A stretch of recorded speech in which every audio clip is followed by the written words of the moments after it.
All right. This is it. Final game. Yep. Are you excited?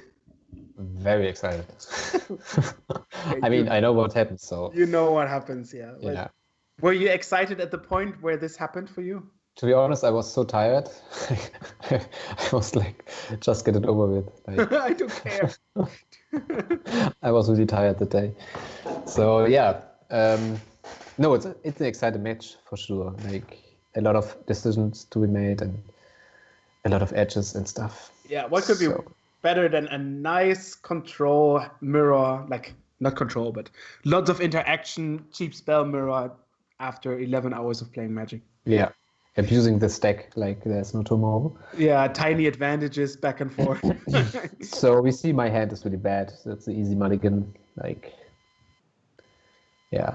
Ash Barrens is also something pretty interesting, I'd say. Yeah, the thing is it fuels stealth and also fix your mana base in a 2-color deck, which is really hard to fix because you only have 7 fetch lands and you don't want to play too many non-basic lands because of back to basics. So it's a nice way to get through that. Also brainstorm enabler, which is always nice. Would you say that you appreciate it more than others do? No, I think it's a staple by now in the Highlander community. I don't think people think that it's a bad land. It's not a bad land. Yeah. I think I think most people agree on that. Okay, so what about Justus' hand?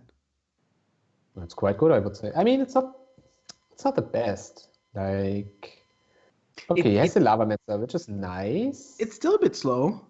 It's a bit slow, and he has to resolve 2 4-mana spells, which are the only one in his deck against my deck, which can go wrong because I play counter spells and sometimes even creatures. So, yeah, it's an interesting keep. There could be some arguments made for making. Yeah, I don't like that it doesn't have cheap creatures and no counter spells. Yeah, that's true. I mean, the Lavamancer is the worst cheap creature, even I would say. Like, yeah, definitely. Get that much value in that matchup. It looks nice, right? On the surface, like Thought Scour and Fire Eyes. The Fire Eyes maybe can help resolving one of the Planeswalker because tapping out my mana. So. But what does it really do? The hand, you mean? No, yeah, the Lavamancer. Oh, nothing. Yeah. Yeah, it doesn't pressure really. It doesn't. It kind of. I mean, you have to say you play a lot of creatures now, like Jace and Mirran Crusader, as we see. So against your actual deck right now, it's not that bad. And maybe we're just used to you playing not that many creatures. Maybe that's true. Yeah. So yeah, that's an obvious mulligan. Ugh, rough. Yeah, of course, right? Of course, in the finals. 1-1 on the play. You just need one more good hand, and then it all crumbles down. Yep. I mean, at this point, I just want lands. I don't even care for counter spells or removal. Just lands. Just let me do my stuff. That's the thing. Right now, a lot of people or streamer switch to Magic, right? Because of the release of MTGA. Yeah. And you see a lot of them coming from other games like Vent and Hearthstone and what have you. And it's always the same. Everyone complains about the mana system and the lands and how much fun it takes out from the game and sucks out from the game. Yeah, but that's just not true. Yeah, I mean, as a Magic player, you get used to it, and maybe you can appreciate it on a higher level, like design-wise. But still, this level of how would you call that? Randomness? Discomfort? No, it's not randomness. Like what it makes to your game experience. Like, yeah, after you go out after a game of Flood and Screw. Yeah, but you're not appreciating the games where you win through the complications. Yeah, I guess. I mean, I guess that's a price you have to pay to get those games. Yeah, definitely. And it's also a good price considering making a lot of people play it, because you can be worse than the best player and still win. And that's a major feature. Yeah, that's true. Yeah, I don't want to play chess for sure. Like. Okay, so 4 lands, Thrillers and Palace Jailer. Actually, a decent hand for mulligan to 6. Like I'm pretty open against counter spells, but at this point I will keep I wonder what you scry. I'm not sure why I'm thinking about this. That's an easy scry bottom. Yeah, so I have all the mana I need for all the cards I can play, being 2 of them. But they're probably the best 2 cards in my deck. So that's fine. And this point is really punishing that Justus doesn't have a counterspell, right? Yes, and that's a funny thing. Sometimes you're just forced to play your hand and can play around stuff, and sometimes people don't, or people forget that you can play around stuff. Yeah.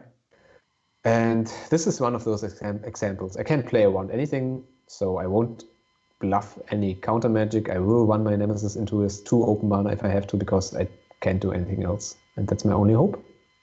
Because you would make your chances worse if you would also play around that. I would give him virtual cards, which he doesn't have, and I hate that. So I'm. You rather play Nemesis and say, of course. Of course, always a counterspell. So I was thinking about a discard first when he fetched, and I was like, oh my god, please don't have discard. Then I see the plateau and was like, okay, sure, that's a fine land. You can have that. There also aren't many spells that come out of a plateau, right? Yeah. And fetching a plateau should tell you that there's something blue, like a blue land also. You would never fetch a plateau. Yeah, and it tells me there's no mana drain. Yeah. And no days. So a lot of it's insane, right? How many information you can draw out there. That's really insane. Okay, of course I go for basic lands here, because I already have the Glacial Fortress and another fetch land. Maybe I top deck a bit the basics. Spoiler alert. Doesn't happen. Unlucky. Okay. Nice and easy mana. So I'm also telling my opponent that I don't have a mana drain, but there are some draws I want to maybe cast over the Nemesis. I'm not sure which of them would. Yeah, I guess if I draw a Gideon, for instance, I want to cast him in case of 2 open mana, because I rather get Gideon countered than Nemesis. Ooh, so that's why I start with the plane instead of the double. Oh, there's now Fire and Ice, but he doesn't tap your lands. Yeah, that's actually huge, now that you mention it. Wow. I didn't realize that at the time. Oh, well, of course, because he didn't play it. That would be cheating. Oh, right. I'm so bad at Magic. I didn't realize that my opponent didn't play the card I didn't know about. Yeah, that's a good point. So the thing is, Trillion Nemesis changes the game completely. Yeah, it's such a huge card. I'm looking through his list. I'm not sure if he plays Service Persecution, which is usually the answer. We saw that before, yeah. Oh yeah, okay. Oh, yeah, he does. So that's his only answer. And I'm thinking, okay, my Nemesis just resolved, and he has a basic island, which is also odd, because it's not the land you usually would suspect there. He's fetching for a basic island. No. He had a basic island. Now he has a basic swamp. He fetched for it, which is really that will matter. That will matter. That he's really careful here. I'm pretty sure. I would go so far and say him seeing my 3 basic lands there makes him maybe think I have back to basics, because I fetched for a basic land with a fetch land. I searched a basic land with the Ash Barrens, which of course is the only illegal option. But maybe this representation of 3 basic lands. Yeah, Lingering Swords is. Speaking of the game, Lingering Swords is the best answer to them. Everything in your hand, yeah. Yeah, I was thinking about, okay, my Nemesis resolved. That means my Palace Jailer will most likely also resolve, which is really, really strong. Yeah. So, especially with the Nemesis. But now, what do? I have 3 options. I can cast the Gideon, which doesn't feel great, because he will just get eaten by the souls and the activation of the Lavamancer. Yeah. I play Effector Fiction main phase, which is fine. My opponent is tapped out.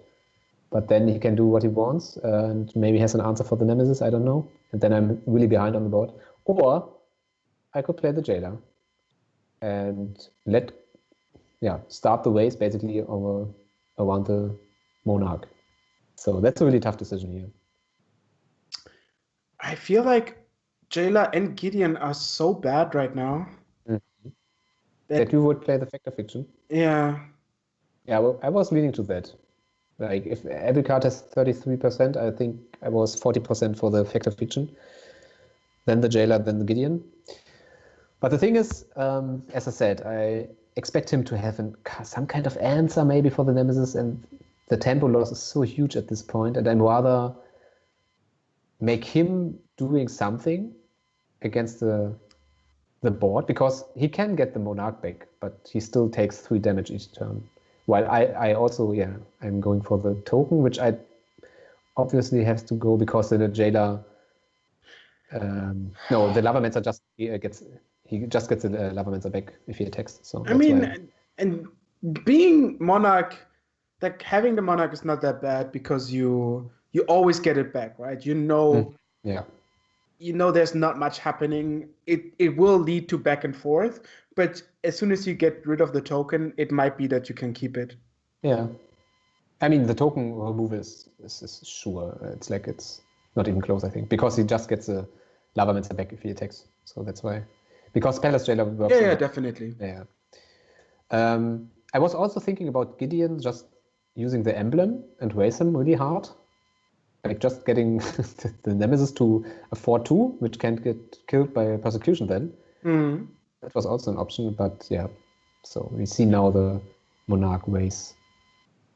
Also, I'm fine, by the way, that he uses his Lavamancer on maybe the Palace Jailer, just to get some mana out of him. Okay, now I have 2 unexpectedly absent on my hand, somehow. Do you also see that double? No. There's Gideon and absent, important, and Fact or Fiction, which is... Why are there so many decisions? Like, what are you doing all this time? Yeah, it's really hard. Like, I noticed that he doesn't have a land to operate. So Portent becomes really interesting here. Sometimes it has this niche application where you use it on your opponent just to... Oh, you want to Portent your opponent? Yeah, just to see if he draws land, and if so, if I can delay that. So that's the first thing I'm going here to do, I'm pretty sure. Just seeing what my opponent will draw. And then, the same question as last turn, Fact or Fiction or Gideon. And since I'm already drawing cards, and he has to attack me to get the Monarch, Gideon wouldn't be a bad choice here, right? Yeah, Gideon, it's kind of a race, right? Mm-hmm. And Gideon soaks up a lot of damage, and he has to decide between Gideon or me. So important you. Yeah, I look at this library and I see 1 land, which is fine. That means and the Preordain, which is kind of a land. Yeah, but I will put in the Preordain as second, exactly, and the Scholar as first. And he has to make a decision about the Preordain then. Because if he has to use the mana on the Preordain, it's also fine. Especially because the Darkslick Shores comes into play tapped, right? He can't use the mana on the same turn when he plays a Preordain. So I'm let him keep the 3 cards. I mean, you could argue for a shuffle there, right? You could say, well, maybe he doesn't draw any land. But I think knowing that he doesn't draw a land next turn and then has spent a mana to get the the land the next turn after that, I think it's fine. Also, Scholar leaves an island untapped, and there are not many spells that are happening for an island. Yeah, he cannot use the Lavamancer. Mm-hmm. So Scholar doesn't do much. Yeah, that's the thing. So I'm attacking here, I hope he shoots the Jailer, because now I'm thinking about playing the Gideon, because that way he has to shoot and attack Gideon. Oh no, actually he can attack me for 1. No, that makes it bad to play the Gideon, actually. You could plus Gideon, but that's not worth it, really. Oh, that's a good point, though. But then he just attacks with all... That is basically 4 mana draw a card, sorcery speed, right? And gain 5 life, but... Yeah, but then you get the token. The token also... Like, if the token is available here. Yeah. Like, Nemesis is a huge problem. Yeah. So... And You can also get rid of the Lavamancer with Absent, so that means the token stays around for a little. Yeah, that's also another interesting thing, right? I know he doesn't draw land next turn, so absenting his something is worth something because like absenting Lavamancer could be interesting.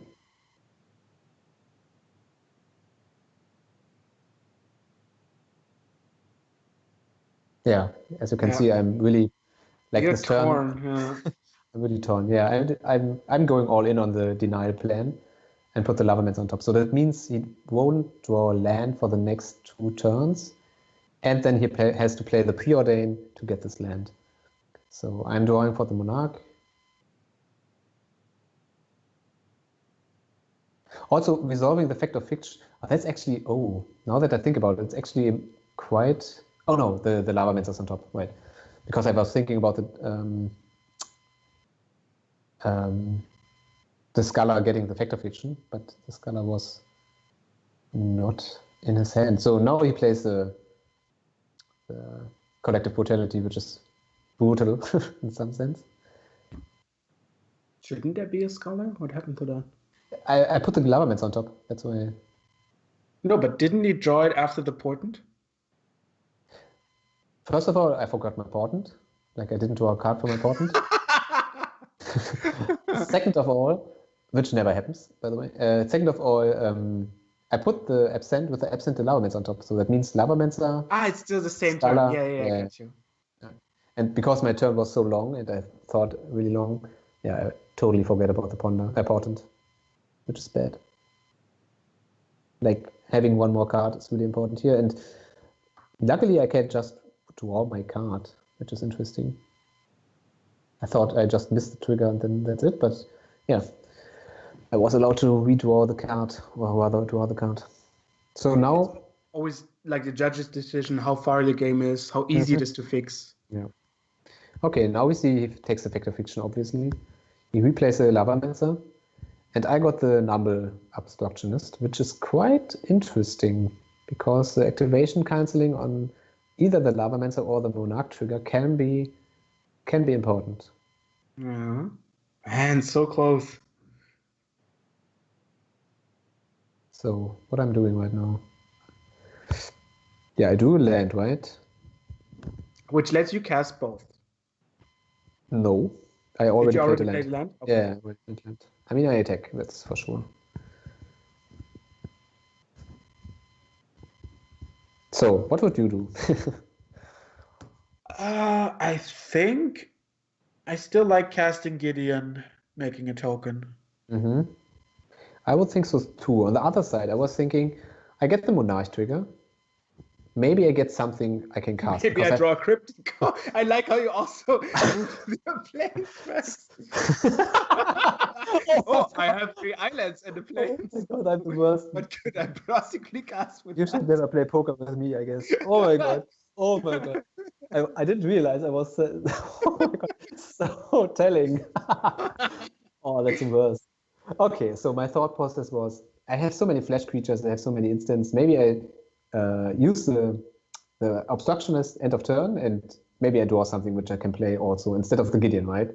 Mm. And yeah, that's what happened. I played the Cryptic Command here, which was totally not telling my rearrangement of my lands. Oh my god, now I have to use that in the future to bluff things. Nice. The mind games start from here. And I know Justus doesn't have a counterspell because I know 4 of his cards and he didn't counter anything before, so pretty likely he doesn't have a counterspell for the Cryptic. I think I go for tap and put a land back, if I'm not mistaken. If that's true, no, that doesn't make any sense. Yeah, I tap and draw probably, yeah. So tapping is insane because you still are the Monarch at the end of the turn. Wait, I did bounce a land. Why did I do that? Oh, right, because I knew he had now the Preordain, and so he couldn't play the Darkstick Shores in this turn. I mean, he could, but then he still has only 3 mana. That's why I bounced the land here. That's interesting. And now True Nemesis is so pressured, right? Like, so pressuring. Justus is at 11. This is only like if you play Gideon now, which gets taken, but if you would have played Gideon, the Tunanos is killed in 3 turns, guaranteed. Well, semi guaranteed. So now I get a. I just want to draw the card already. Okay, I get the Monarch back. And so you're putting the land back to the 6 mana so you can cast. No. See? That's the first thing you did. But then you repaired it. I just like my islands. So you're just stalling to win over the Monarch, right? Like Nemesis tapping. It was very skillful drawing Cryptic Command and Snapcaster. Very skillful, yeah. And now the Snapcaster comes. I'm a bit worried because now it could be that he has double blue counterspell up, because for the first time in the game he has double blue. But I have to go that route, I think. Like, I could wait. But the thing is, he missed 1 Monarch trigger that way last turn, and now denying another one is really important for me. He also needs to think about his Lavamancer if I tap the team, if he wants to use it for my face, because I'm also at 11, right? So there's still so many lines you can take, and Justus sits there like very stoked on mana, but Lingering Souls did so much this game, and it's always back and forth. Yeah, I mean, him being stuck on mana is partly to my interaction with him, right? Like, it's not he's just good, but I work towards that goal, and now I'm going again for bouncing the land, which is really, a pure tempo play here, because I know at this point I just need to get in the last damage somehow. No, Scribe is like, okay, 2 more attacks, just need to survive. And by the way, I don't target the island here, but the Darkstick Shores. And that's important because of days, I think. Because I think the Cryptic Command could fizzle on resolution. If you remove the island. That's why I go for the Darkstick Shores. I was thinking about this at this point, that's why I mentioned it. I like how you randomly think of stuff. And it's like very advanced and then don't draw for point. Yeah. I mean, 11 hours, right? And my turn was really long. But that should... But whose fault is that? Yeah, that's a good point. So now, what now? TikTok on the clock. Justus at 8. Okay, he taps the Lavamancer. That's weird. Why would you draw more cards? Either you shoot it, or... You mean the Snapcaster? I mean, probably it's... He just wants to get, like, the lands, right? As soon as he can cast 2 spells each turn, he will have a chance to get back. And he also needs to find something for the Trudeness. He feels the pressure. He knows this is going to kill me eventually. Maybe, but there's also an opening to just kill you. Yeah, I'm at 9 already. And now I have a Maze of Ith. I was thinking about using it post damage, just to untap my Nemesis, but that doesn't make any sense. So, it makes sense because of the Scala now. Oh, but you could also just untap the Scala. Yeah, the thing is, there are things like Wasteland. Yeah. I'm not sure, but he plays haste creatures as well. So you could stifle Wasteland. True, good point. Wow. Wow. End of turn, I draw the Dixu time from top. So Monarch being a real strong mechanic here. Probably an overpowered one. But he has a force of will for that. Okay. So that's really interesting, by the way, because part of the cost for a force of will is 1 life, right? And so now he's at 4. He's now at 4, and that's something which is relevant. We will see later. Oh, spoilers! I like it. Like teasers. Yeah. And why it's important, you will see after this message. And I'm thinking about stifling the Monarch trigger for him at this point.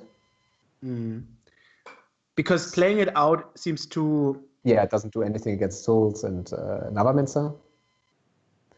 So we see a fetch land here, which is interesting in 2 ways. First of all, it's 1 life. Yeah. It's impossible to play. So, yeah.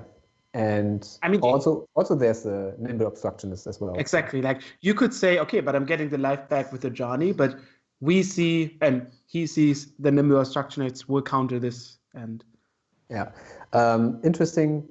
Instead of using my Maze of Ith, which is always something I do first and never happens, I ask some random question about the Monarch trigger. So that's why I forget about the maze. So that's one more damage I take, which is not necessary. Because I was thinking about stifling the trigger right away, which is bullshit. I can just do it at the end of turn. Yeah. But this way I wouldn't lose the Monarch. That way he gets a Monarch. And I was thinking about stifling it completely, but each creature triggers the Monarch, so it doesn't make any sense to use the So you didn't need to do anything, right? So now he says go, and I'm stifling his end of turn trigger.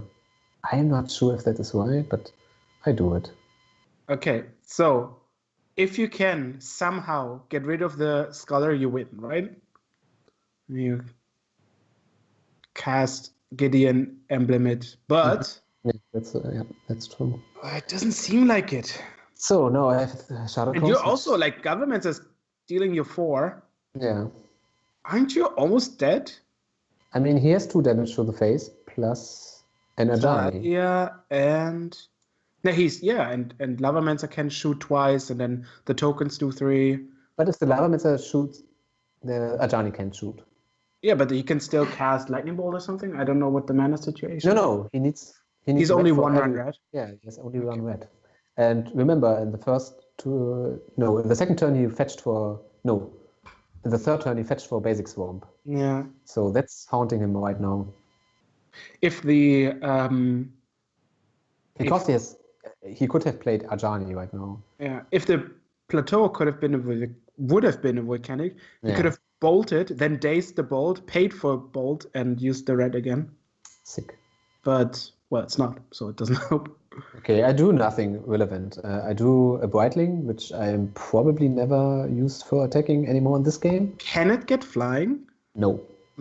Only Vigilance. Useless. Yes, useless card is useless. No, it's actually a fine card, but yeah, at this point. Right now it's useless. Okay, so this is Talia. Yeah. No, it's Brightling. No, it's Brightling, because the old Talia doesn't help me that much, well, but that's not true. It makes lands go away. Yeah, that's true. It makes lands go away and also prevents haste creatures, but I have the maze, which I don't use. So it's really awkward now. If I play the Talia or just say go, hoping for the trigger from the top. Where are we now? This is on the stack, right? I think we're end of turn.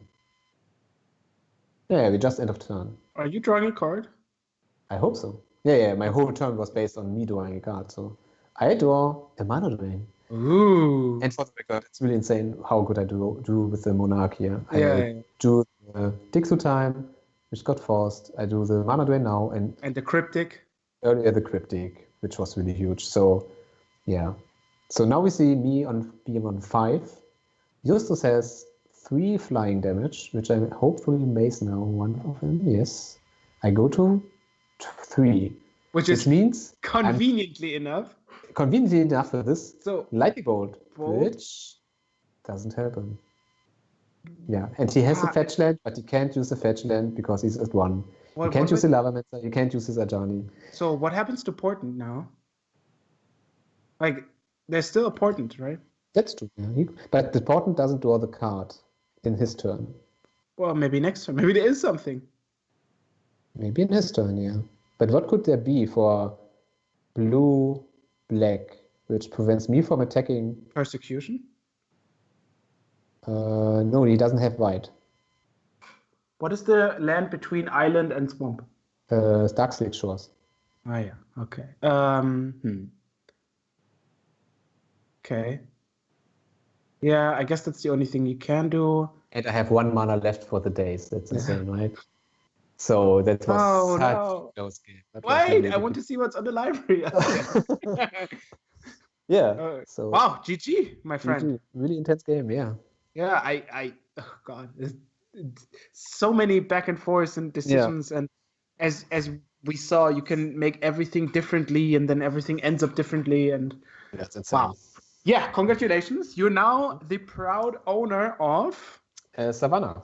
Wow. Yeah, a nice dual land for the winner. Also, the second place got, I think, a Snapcaster Mage. No, Liliana of the Whale. Oh yeah, right. And then Like some nice prizes, definitely. Yeah, for sure. You should come next time if you listen to, if you watch this and are wondering if you should come. Yeah. Congratulations to Justus and all the other top 8 as well. Thank you for watching the top 8 of the MGM 13. We see us next time for the 14th. And play the format. It's great. See ya.